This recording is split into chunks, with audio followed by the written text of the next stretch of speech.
Well, there is a lot happening around Central Arkansas and a lot happening in our world today. We've got Power Woman Claire Brown joining us. We're so excited you're joining us on the 4th of July. Thank you so much. Absolutely. And look at her head to toe in red, white, and blue. I know. Together we form a flag. I'm so excited, Laura. We do.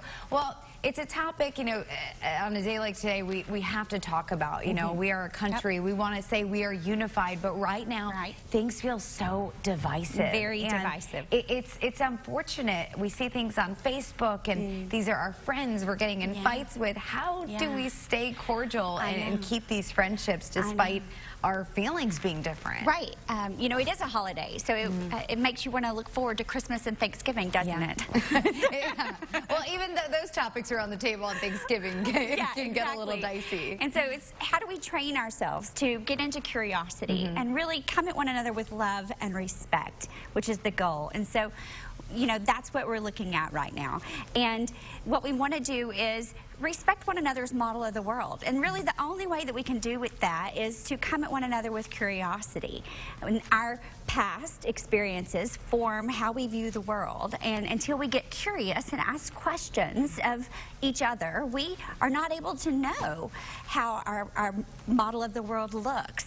And the only way to do that really is to come at one another with love and curiosity. So how do you get curious, if you will? What are the right questions to ask so that it doesn't turn into an argument, which we've seen on Facebook and quickly happen? Right. Well, you know, the thing is that emotions make us act and logic makes us think. And the thing is that it is a retraining of our mindset, of our brain, if you will. And the thing is that you have to be very intentional. It is a choice. You have to choose to come at each other with love, with intention. And I recommend starting each morning, writing 100 questions on a topic that may be something that makes you very uncomfortable. And if 100 questions is easy for you, then write another 100.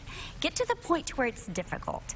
And the other thing is that we all have habits and things that we want to change of ourselves. And so put a wristband on and pop it every time that you don't answer a question with another question. So making yourself, forcing yourself to train, to get into curiosity.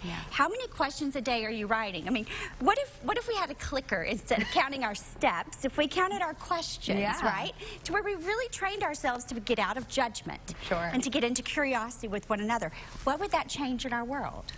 It's so true, and change can be very difficult for a lot of people. I know I can be stubborn sometimes too, not want to change, but how else are we going to get better at communicating and not getting into these arguments over topics we might not all agree on? Right, and so, you know, the thing is that I need to come at you now with questions, right, and to practice what I preach. So, you know, how much change do you want to see in our world, and why is this so important, and how much do you love your children, and how much do you love this country on the day that we celebrate the freedoms of being able to have curiosity, to have a voice, and how much do you want to stay complacent, and how much do you want to experience growth? And how you answer those is truly how much change you want to elicit within yourself. All right, Claire Brown, Power Woman, joining us today on this 4th of July. We appreciate you, appreciate your take.